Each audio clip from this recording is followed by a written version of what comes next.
हम 2√3 से भाग दे देंगे, ये कैंसिल हो गया और 24 2 से कट जाएगा, 12 बार में मतलब 12 गुना है।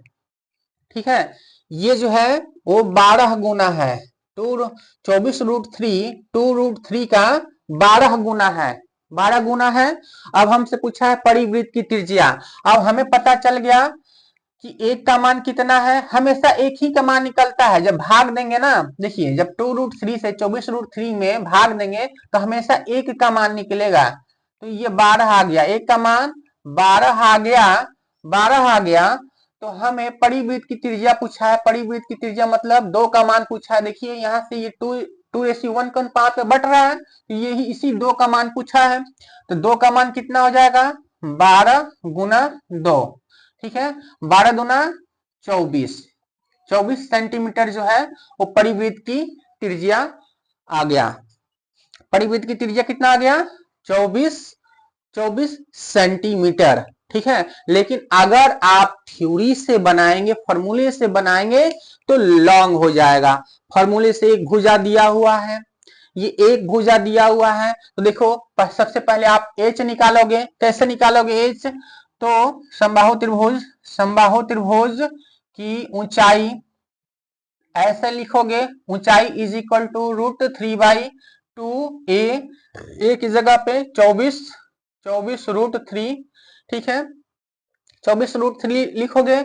अब देखो दो दूना के कर दो, 2 दूना की 4, कितना हो जाएगा गुना करके, 12 3 बरतियां 36, 36 जो हो जाएगा, ऊंचाई यहां से 36 सेंटीमीटर मिलेगा। ये सेकंड मेथड है बाबू, ये पहला मेथड था, ये सेकंड मेथड है। ऊंचाई यहां से पता करोगे, 36 सेंटीमीटर ऊंचाई पता चल गया। अब देखो परिवृत्त का निकालना है, और ये ऊंचाई जो है यही ऊंचाई है माध्यिका, माध्यिका को ऊंचाई भी बोलते हैं। तो ऊंचाई जो होता है, ऊंचाई या इसका जो रेशियो होता है 2:1 के अनुपात में होता है।